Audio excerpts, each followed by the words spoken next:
at Stafford's Chocolates today, and just had a lesson in how to make chocolates. Not sure it could be my full-time job, but you never know.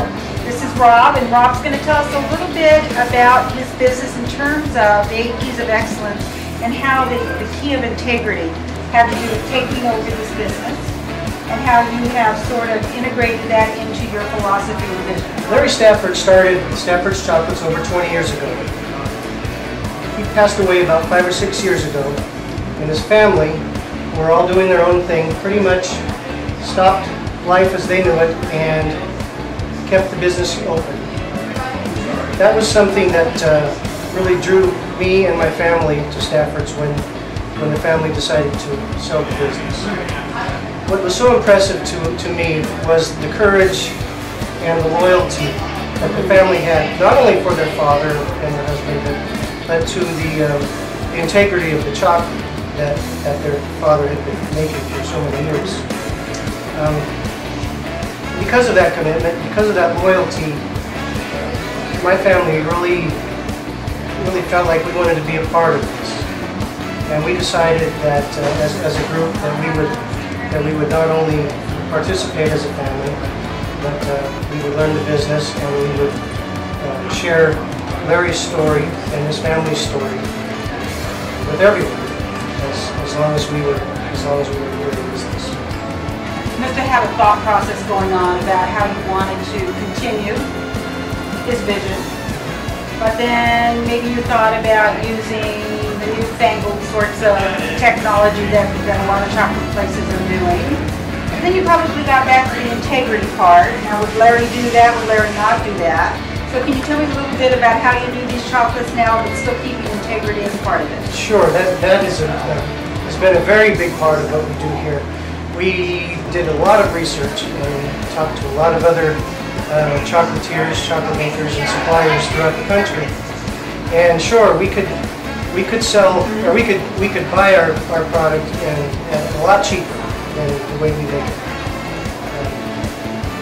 Again, I think going back to Larry's original philosophy of making everything by hand and from scratch, even though it's a little bit more expensive, what we've discovered is we have a lot of loyal customers as well.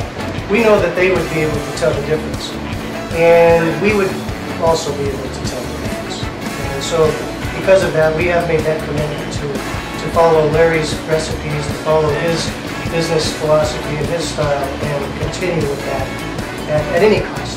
So Stafford's has quite a following, I'm sure. You purchased it, but then you have a lot of clients that didn't want to see it turn out differently. They want the same story, they want the same ending.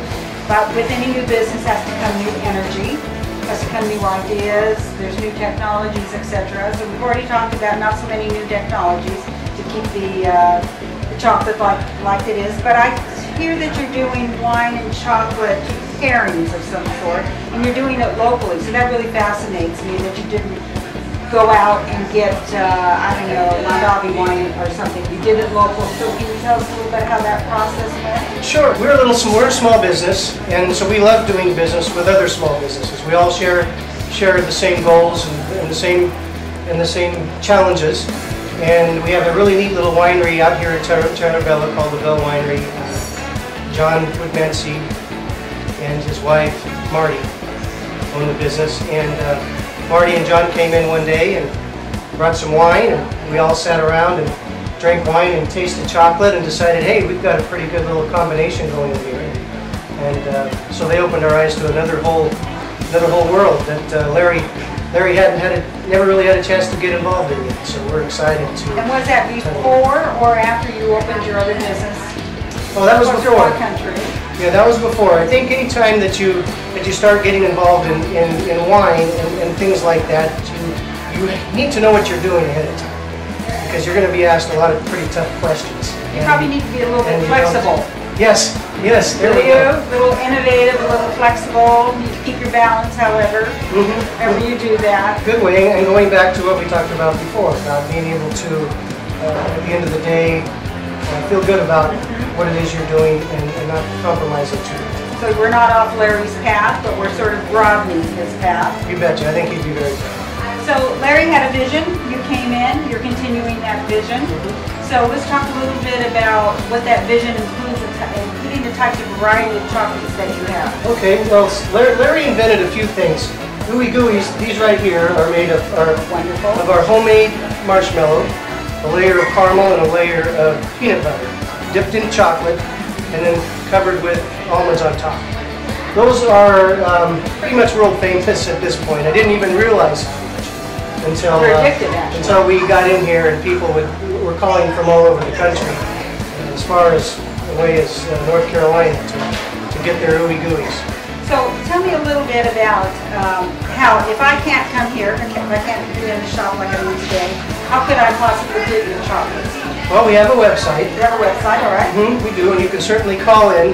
One of the neat things about Stafford Chocolate is that we will make a box or a basket or a bag any way you I want. saw the girls, they have a list, well, 4 of these, 2 of those, and they were running around getting exactly what everybody wanted. Is that right? We have, at Valentine's Day, it's very challenging because very seldom do we have a guy just come in here and grab a hard box. He has certain things he wants in that box, and his wife or his girlfriend have been eating those for years and years and years, and that's all they want. Now that's a good story, but I bet you, if I asked you, that you have one story that just sort of tells your whole journey here. Yes, I would say, I'm glad you asked, because the second week in January, things are a little slow here in January. It was our second week as the new owners. I had a man walk in, he looked a little sad. He walked in, came up to the counter, and he asked for a 1-pound box of chocolate.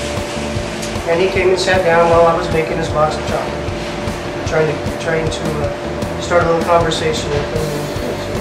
What's this box of chocolate for? He said, well, it's for my daughter.